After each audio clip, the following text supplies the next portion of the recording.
Hi everybody. Before I begin, I'd just like to ask a very quick question to the audience. If you can put your hands up, if you've ever been so scared, so frightened in your life that a little bit of pee has come out. Okay, keep your hands up. Okay, that's about 58% of the audience. And hopefully by the end of this talk, I will increase that number a little bit, because today we're going to talk about web security. Now, I love stories, and today we're going to talk about hacking and security through a series of 5 different hacking stories. But my goal isn't really to teach you anything.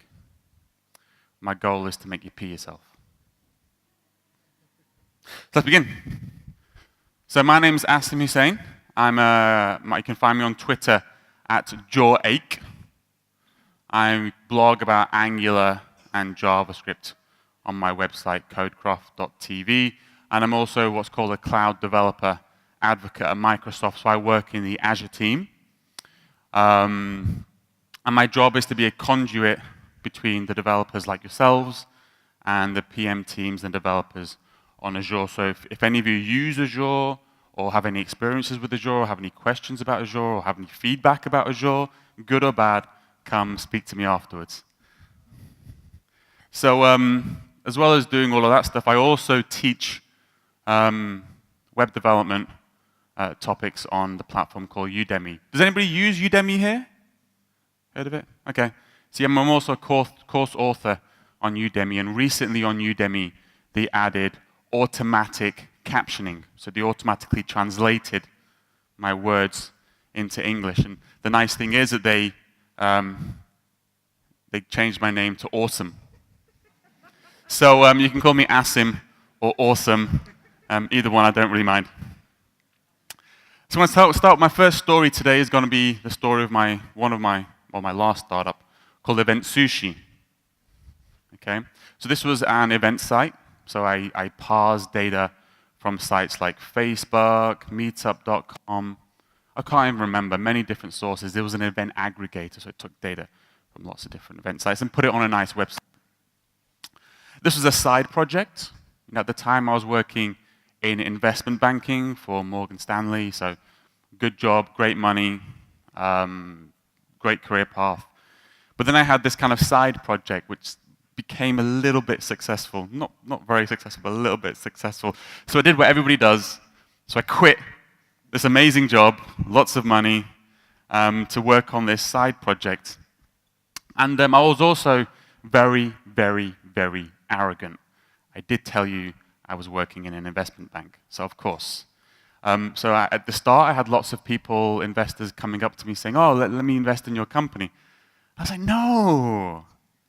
This is going to be the next Facebook, okay?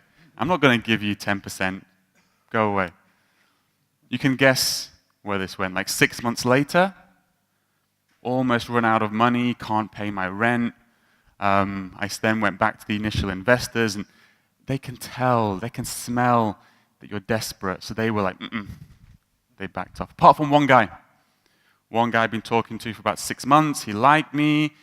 He liked what I had to say, and he said, okay, Asim, give me a demo in 7 days, and then we'll talk. I was like, yes, I've got my first proper option for money. So demo in 7 days. Now, 48 hours before the demo, I got an email from Linode. Anybody heard of Linode? They're like a hosting provider. So that was where I was hosting my website from.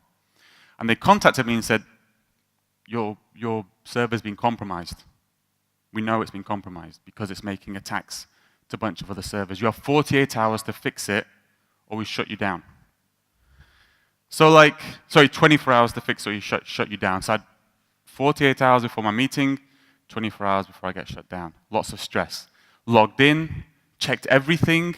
I knew I definitely got hacked, 100%.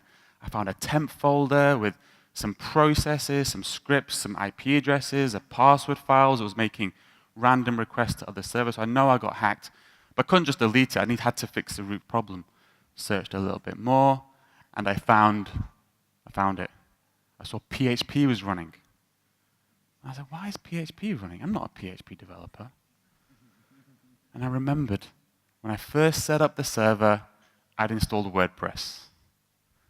Just for like a day. Then I switched it off, got rid of it, but I forgot to remove it from the start script. So the server had been up for 6 months. It got rebooted a couple of weeks ago. PHP was running, and that's how they got in. So quick solution, got rid of it from the start scripts, cleaned up the server, spoke to Linode, they were fine, managed to have the demo 2 days later. He invested, the startup still failed, but at least I survived for a little bit longer. So that was it. That was my first experience with being hacked. But here's the thing. Do you think the mistake I made was really, really stupid? Do you think I'm an idiot?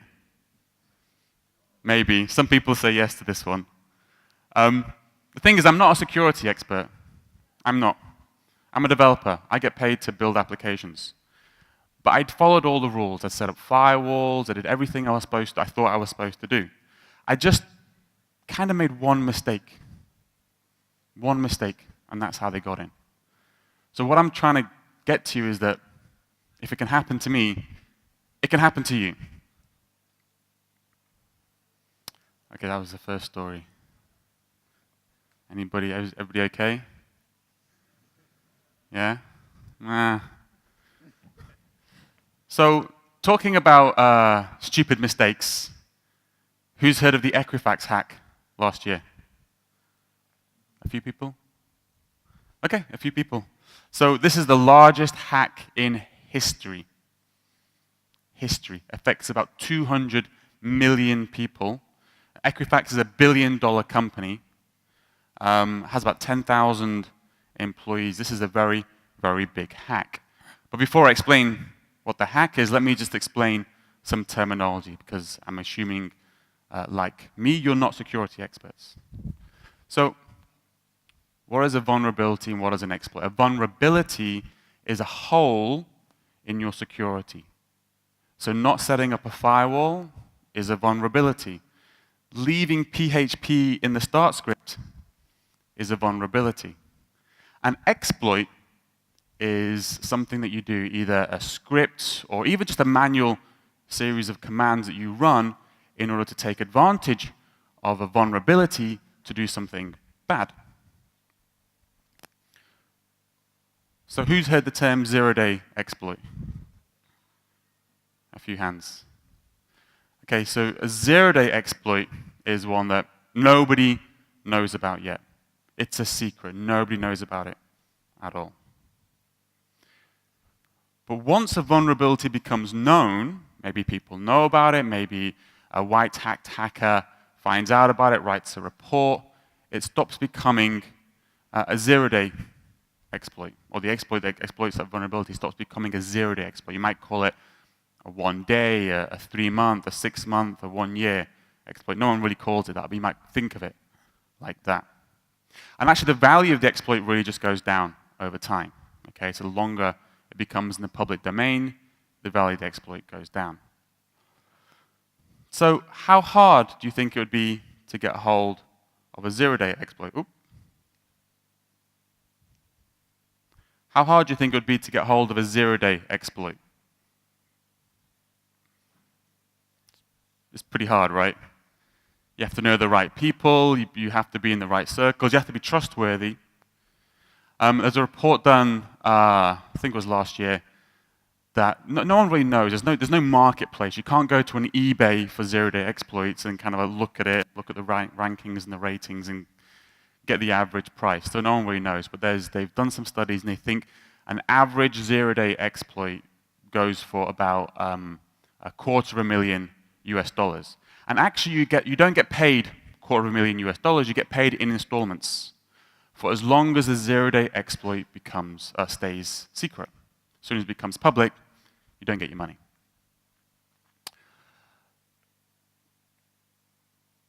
So if it's that hard to get a zero-day exploit, how hard do you think it would be to get an exploit that's been in the public domain for 6 months?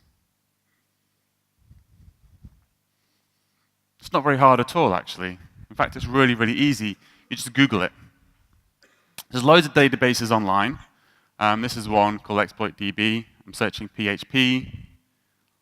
Scrolling down. So if you actually look on the left-hand side, I don't know if you see the dates, we're still kind of like looking at the same year, right? So this is all the exploits for PHP, which is not a very secure language, by the way. So basically, it's really, really easy to find exploits online, much easier than you think.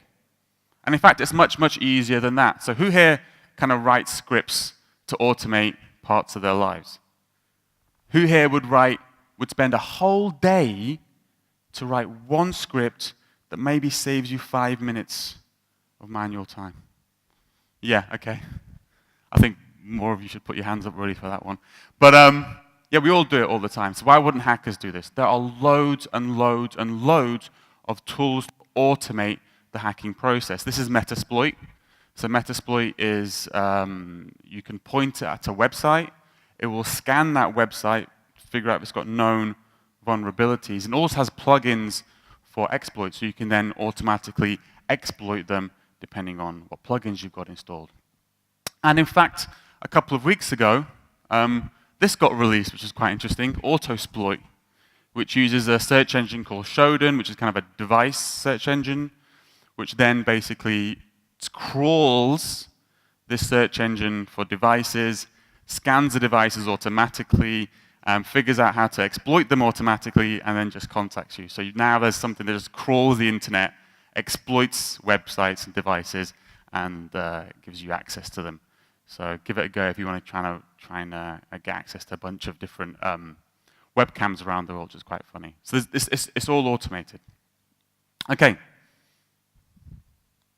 So given all of that, let's go back to Equifax. So did Equifax get hacked by a zero-day exploit? No. They got hacked through a known vulnerability in a web framework called Apache Struts. A vulnerability that had already been fixed for 2 months. All they had to do to protect themselves was install an update. That's it. The largest hack in history, all they had to do to protect themselves was install an update. Now, I hear some laughs in the audience, but it's actually a lot more common than you think. So Sneak is a kind of a node security firm. They do lots of different reports over the years. This is one they did, I think this was last year. No, this is 2016. So 12 of the top 50 data breaches were through known vulnerabilities. So 25% of all the hacks were through known vulnerabilities. They did another one, I think, last year, which is 77% of, let's just call it all sites, 77% of all sites were using vulnerable JavaScript libraries. So there's kind of three-quarters of this room are using vulnerable JavaScript libraries. So what are some of the things you can do? Well, last year, end of last year, I think, maybe November, I think, GitHub added this to their dependency graph. So if you've got kind of a node project on GitHub and you go into the dependency graph view, it then will tell you, it will scan your package JSON, look at the packages you've got installed, see the versions you've got installed in your package JSON, and then tell you if that version has a known vulnerability. Okay? It warns you of it. So if you now go into your GitHub and you're using an insecure package, you can go update it. Don't ignore it. Don't ignore it. Update it. If you perhaps aren't using GitHub or you want something that fits in with your CI workflow, there's other tools out there. This is from Node Security called NSP. It's basically just a command line version of the same thing. You can run it on your project. It's like a linter, and it kind of scans your package JSON, kind of gives you the same information on the command line. So, to summarize, it's pretty easy to hack somebody through a known vulnerability. Like, we like to think all the people who hackers look like, who watches Mr. Robot? Yeah, we like to think our hackers are kind of Mr. Robot. Like, we're going to get hacked by some black hat, mysterious genius guy, and that's why it's okay, and we don't have to defend ourselves too hard. No. You can Google how to hack somebody. You can use tools like Autoexploit, which automatically hack people. It's not as hard as you think. And evidence seems to suggest that a lot of us are using vulnerable libraries. So use tools like NSPE, use the GitHub dependency graph, use Sneak also has similar tools if you use their online SaaS product. But if you're using Azure, we've got tools as well. So we've got the Azure Security Center. So it does a bunch of things. One of the things I really love about it is that when you look at the different signals that you might be getting an attack, so you might have different signals appear here and there.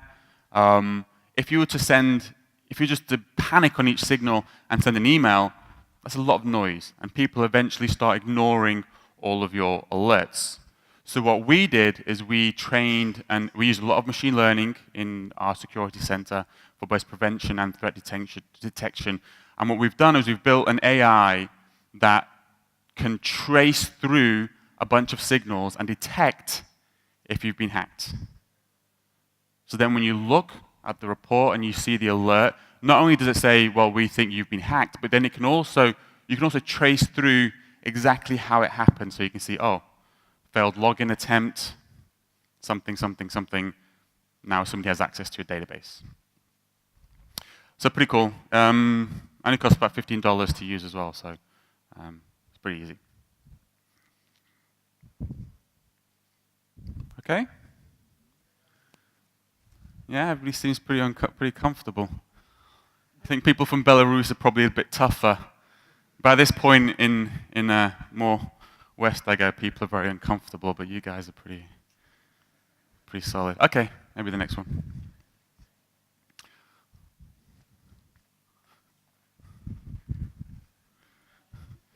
So if you're a company, if you're like a legal company, a limited company in the UK, you get put on something called the Companies House Register. One second. So I have a company in the UK called Dale Revo Limited. You can go to the Companies House website and you can find out details about me on the website. It's all open. You can find out how much I earn. It's all open. This is a company. This is an actual company in the UK called Drop Tables. Called Drop Tables. I don't know why I'm zooming in. Drop Tables Company Limited. And in fact, this is the address of the person who owns this company. Okay? So this is I heard some laughs. This is an example of an injection attack. I'm not 100% sure whether the person did it for real or was just as a joke. But this is an example of an injection attack, specifically a SQL injection attack. So how would this work? Well, imagine you've got some scripts, and I actually do have friends that scan the Companies House database for different things. And you can have a script which maybe select star from companies where name is equal to, and you add the name. And if you actually to add that name in, you would eventually get some SQL that looks like this. So you go select star from companies where name is equal to, that doesn't do anything. And then the next thing is drop table companies. So you basically lose all of your company's data. And then the last thing is just a comment. Okay, simple SQL injection attack. But you're probably saying to yourself, well, who cares? I mean, I've got some stupid script that's scanning the Companies House database, and I've dropped the companies table, whatever. I back up. It's not a big issue. Well, remember I said just earlier on that hackers like using automated tools? Well, there's one called SQL Map, which is a quite common one. So, and kind of injection attacks and SQL injection attacks are so common that they've been completely automated. So this is one, and I'm going to show you a video of somebody using it. So it's kind of a Python script. And first thing you would do is you'd point it at something that looks like a vulnerable endpoint. This looks like it's using an API one. It first scans the endpoint, and it's discovered that actually it thinks it's a MySQL database. Okay. And then what does it do now? And now because it's a MySQL database, it's then trying a bunch of common passwords against that MySQL database. Remember, you can just inject whatever SQL you want once you got into it. Okay, now we've basically got access to it by using one of the common passwords. We can now do things like dump the user's database. And then if you're using MySQL, it has a feature called OS shell, which lets you run commands via SQL on the server MySQL is running on. So you can then basically just cat the password file from a SQL injection attack. Okay? So a piece of SQL is catting the password file of the server that MySQL is running on. Yeah, I can see it's getting a couple of you now. Yeah. So that's it. So what's the moral of this story? This is quite a common issue in security. It's basically untrusted input. Okay, so when you're taking input from the user, from a source you don't trust, such as the company's name, you have to sanitize it. This comes in many, many different flavors, but you have to sanitize untrusted input. You can't trust input that comes through untrusted sources. In Node, there's a couple of things you can do. There's SQL string package, which is quite commonly used with MySQL. So you pass in whatever untrusted input you get, you put it in SQL string, and it will escape and strip out things which it knows can be used for exploits. And again, if you're using Azure, thank you. Azure SQL Server has, we basically automatically detect SQL injection attacks as well, and that gets fed in to the Azure Security Center. Microsoft we use it mainly in enterprise, and security gets taken very, very seriously in enterprise. So we have lots and lots of security features there.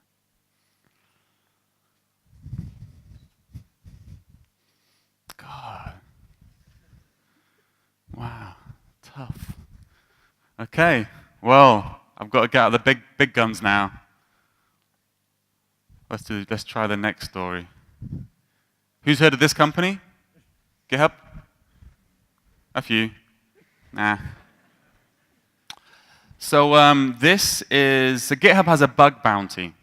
Okay, so they basically pay you to find security holes in their software, and as long as you keep it secret, when you inform them, give them time to fix, then they'll pay you some money for fixing them, and then afterwards, sometimes you're allowed to kind of write blog articles about what you did. So really, really interesting information can be found by reading kind of bug bounty reports.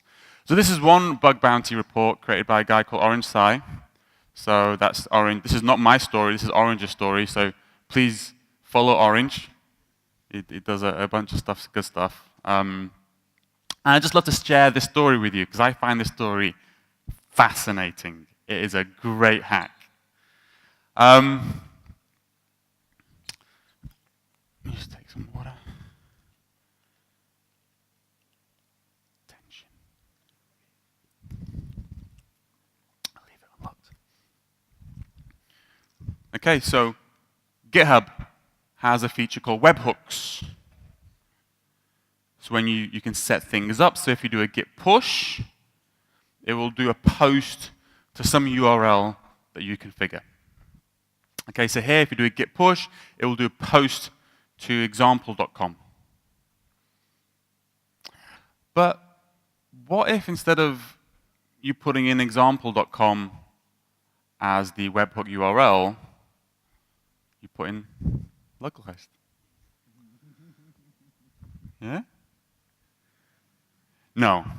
Okay, this is GitHub. Okay, so these aren't complete fools. These are, this is untrusted input.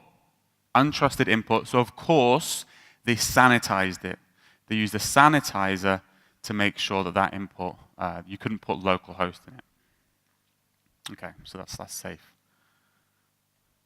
But the sanitizer forgot about 0. Okay, so 0 on some machines can resolve to localhost. Okay, so now you can do a git push and do a post. Remember, it can be 0 with a port number as well. So now you can do a HTTP post to some other process running on the GitHub server behind the firewall. You can do a HTTP post behind the firewall to any process. You're in. But like, what can you do with that? What can you actually do with that? Well, not much, it turns out. So who knows, who can guess, who can tell me the process of this port number? No? It's Elasticsearch. This is the default port number for Elasticsearch. So if you do a post to this, with the shutdown at the end of it, you shut down Elasticsearch. Okay? But not, not a big issue. You just shut down Elasticsearch. So search doesn't work on GitHub. So that's like one exploit, one vulnerability that's been exploited. So Orange then went, okay, let's have a look at what else we can chain onto the end of this to do something a bit more interesting. So in searching through other processes that are running, the source code for those other processes, and found one called Graphite. It's Python code, don't panic, I'll explain it. So Graphite is a charting a tool which you can use. It's open source, so actually used GitHub to figure out how to hack GitHub. So this is the code that's on GitHub. So this is an endpoint. So this will get called on a HTTP post, or you can make it so this gets called on a HTTP post. So what is it doing? So it's getting the request. It's getting the URL from the query parameter of the request. It's grabbing the path from that. And it's then making a GET request to that URL, a GET request. So to show you, so this is basically, if you just add this as the webhook URL, 8,000 is Graphite. If you then, the whole thing is the webhook URL, so the whole thing gets posted. Then that send email function gets called, and it basically grabs this URL and does a GET request to the second URL there. So all we've really done, though, we've combined two things together, and all we've really done is convert a post into a GET. Post into a GET. That's it. But the key thing is that it's using a library called HTTP connection to do the GET request. And HTTP connection library in versions of Python that are not that old, so 2.7, 10, and 3.44, has a known vulnerability. Known vulnerability. So that is something called the carriage return line feed injection. So on Windows machines, to do a new line is carriage return \R. On everything else, it's \N. So a cross-platform way of doing new lines is carriage return line feed. Okay? If you convert this to hex, you get ODOA. So now what happens when you make a GET request to something like this? In fact, actually, what is a GET request? Actually, what is HTTP? Do you even know? Okay, let me explain it to you. Right, so HTTP is a protocol that's sent over TCP. Okay? So what that protocol is you open up a port to this host, this port, using normal TCP port, and then you send it strings. You send it strings that end in carriage return line feed. And the thing on the other side, when you want to finish your HTTP message, you send two carriage return line feeds, one after another, and then what you're talking to knows, I've got the rest of the message. That's HTTP. Just strings sent over TCP that end with carriage return line feed. So so if you look back, you see that one. What we're doing, what HTTP connection library does is it converts those ODOAs to carriage return line feeds. So what's going on now?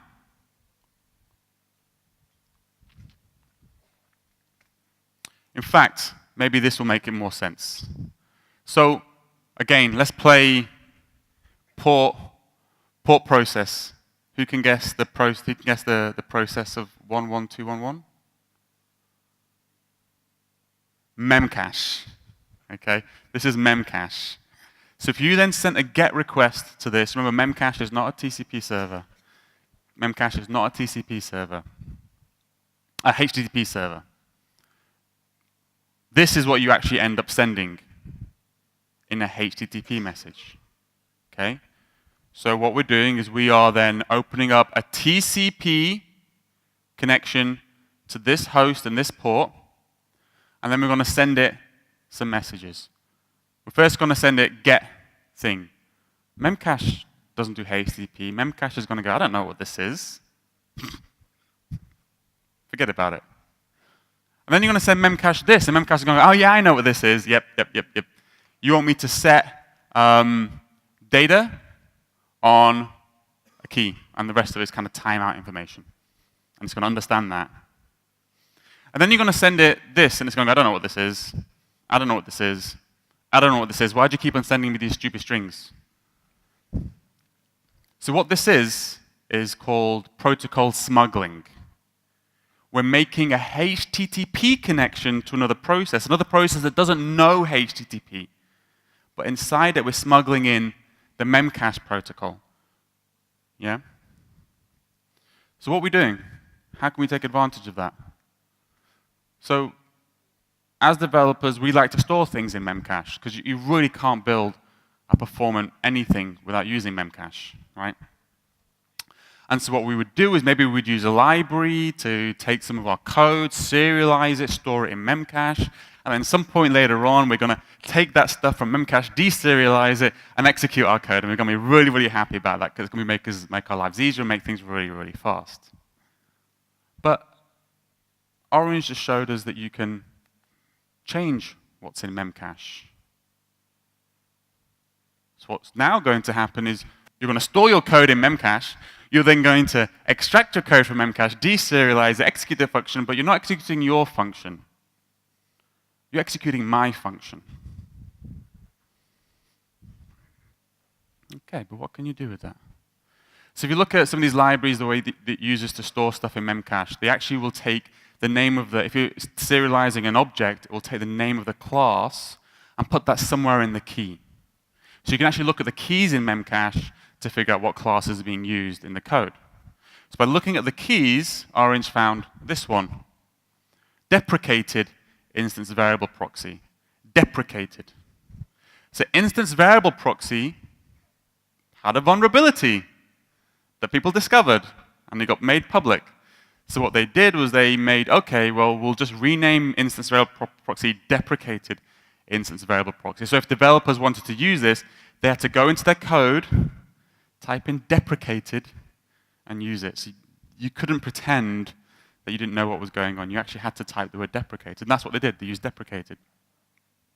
And the problem instance variable proxy had was that it had a vulnerability so that just by deserializing it, you could make it run a command on the server. Just by deserializing it, a kind of meta code that would make it run a command on the server. So this is kind of the eventual webhook URL that Orange generated. And in fact, I don't know if you can see, do you see that ID in the center there? Whatever you put where that ID is, that's the command. So whatever you stick there is the command that will get run on the server. So ID is just a command that you can run on a Linux server. So Orange made a video to show to prove that it works. I'll show you this video now. So you go into your profile, go into a repository, settings, add a webhook. The webhook's really wrong, so he's got a command to get it. There we go. So grab that URL, stick that in the webhook. Okay? Now he's going to run a command in the shell which actually lets you see what commands get run on the server. So now that's going to show you the command that gets run on the server on the right side. And to trigger this exploit, you just have to do a search. So any search will extract the data from Memcache, deserialize that object, then you see at the bottom there, executed the ID command.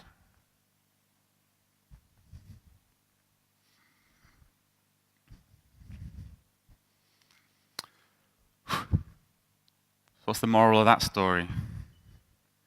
So we all like to think that like when we get attacked, we're going to get attacked through like a big hole in our security. That's going to be really, really obvious for us to see. But it's not. That's not how you get attacked. Okay, the nature of a hack is kind of it comes around behind you and hits you from the side, right? So I think there's only one piece of code there that GitHub were responsible for. Everything else was other services. And what you do is you chain multiple exploits together to get in. So if you found a little vulnerability, I think I always do this as well. If you find a little vulnerability in your code and you're like, nah, I haven't got time this cycle, find the time. How's everybody feeling now? It's bad? I think, do you have time for everybody to go to the toilet? Or no? Okay, we'll keep it going. So you have to hold it in for a little bit longer, I'm sorry. Oh, and that leads me to another point which I thought was quite interesting. So the OhWASP, which is the, who's heard of OhWASP? Okay, the OhWASP top 10 list. So it's considered the top 10 most kind of issues with security in web applications. And it was, the last time it was changed in 2013, and it was literally just changed a few months ago in 2017 for our kind of new ways of making web apps. And I just want to highlight some new things at the bottom. So yeah, using components with known vulnerabilities, this hasn't changed. This was 9, so it was all there before. Insufficient logging and monitoring. Azure Security Center, thank you very much. This is a new one, so it's now being recognized that we do need a lot more logging and monitoring for security. And you can see, look at A8. Insecure deserialization is a new one that's come in, and I just gave you an example of why that's important. Okay, final story. Who can tell me what this code does?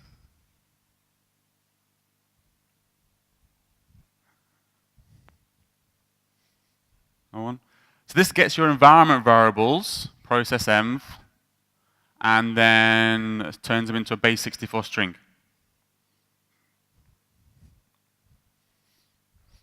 Okay, so what does this code do? If you look closely, it seems to take that string of environment variables, turn it into like a HTTP request, and then, well, it seems to be posting it to my server. Posting your environment variables to my server. So who here stores sensitive information in their environment variables in the server? Yeah, it's normal, right? For those of you who aren't putting your hands up, I'm guessing half of you are just hard coding your connection strings in your source code, in which case, and maybe the other half are using the Azure Key Vault, which is what you really should be using. So what if I told you I could make you run this code on your server? What if I told you I could make you run this code on your server and you'd be giving me all of your environment variables? Would you believe me? Yeah? Okay. So for those of you who don't, maybe this gives you more of a clue. This is the package setup script. And in fact, for those of you with clear eyes, this is actually an NPM module.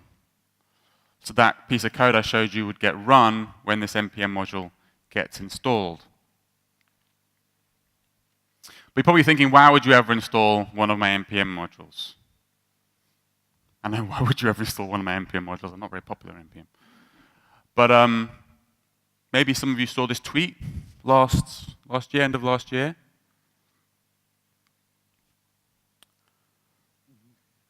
Okay, so Kent Dodds has a package called CrossEnv, which is incredibly popular. I think it's like 1 million downloads a day. I don't quote me on that, maybe a month, but it's a lot. It's very, very popular. And what they discovered was that somebody had posted another one. So CrossEnv with the hyphen is the real one. CrossEnv without the hyphen is the fake one. Does everything the same? Does everything the same? Just has that one extra script piece of code at the package setup, which send all of your environment variables to a person called hacktasks server. It's actually a really common problem. It's been around for a long time. I speak at Python conferences as well. It's everywhere. It's called typo squatting. Okay. I mean, we all do it, right? I do it all the time. I can't quite remember how a package is called, so I might try it with the hyphen first. And if that doesn't work, I might try it without the hyphen, and then that works. We do it all the time. But think about it. When you're running npm install, what are you doing? Copy paste. You're giving somebody else you've never met before, maybe you've never met before, the ability to run their code on your server, behind your firewall, behind everything security-wise you've done in your development. That's what you're doing every time you run npm install. So what's the moral of this story? Well, we're too trusting, right? And I thought about this a lot because if, like you, when you first found out about this problem, I was shocked. I was like, oh yeah, of course. And I thought about it a lot. I really tried to think about why was I so shocked. And I think it's because this is open source, right? It was open source. If I came up to you and I said, hey, use this module. It's good. I can't show you the source code, but it's really good, trust me. You wouldn't use it. You wouldn't touch it at all. But it's this open source, so you're thinking, okay, it must be safe. Maybe it's got a vulnerability, I don't know, but it definitely doesn't have an exploit. This had an exploit. This was actually up for 2 weeks before it was discovered. I don't think a couple of hundred people, maybe 1,000, I don't know, actually have managed to install this stuff from what they looked at the logs. So what are some solutions to this? Well, you can use, if you're publishing modules, you can use scoped packages on npm. This might explain to people why we're starting to see scope packages on npm. You own the scope, and the only person you can then publish a package onto that scope is you, so people can't typo squat on you. But very, very recently, npm have added some new package moniker rules. So I think a few weeks ago, I think actually now. So now, if you publish package, you now can't publish an npm module which differs only in punctuation. So if somebody has published package -name, you cannot publish package name or package.name or something like that. You can't do that anymore. Okay, but there are other things that you can do. For instance, there's ways of replacing letters. So NM and M is very hard for the human mind to recognize. There's kind of other tricks that you can do.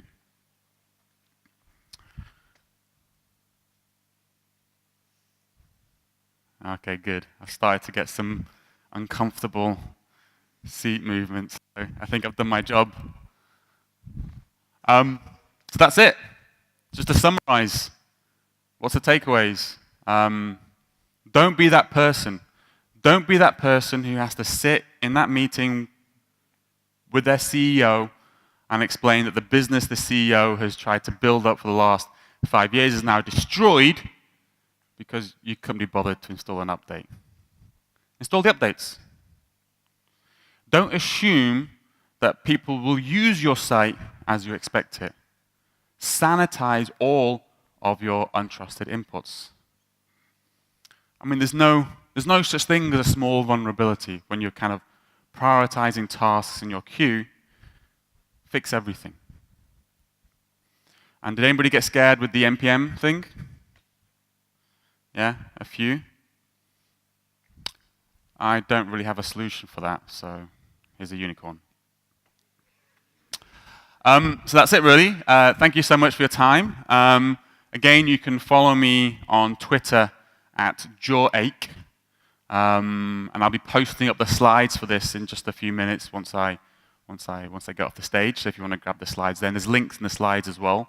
If you really want to kind of figure out a little bit more about the Security Center, there's a great video from the PM on Azure, which you can get to through this link, where she just goes through all the different attacks you can create on an application, how the machine learning, the AI detects it on the Security Center, so you can give that a go as well. But thank you very much for your time.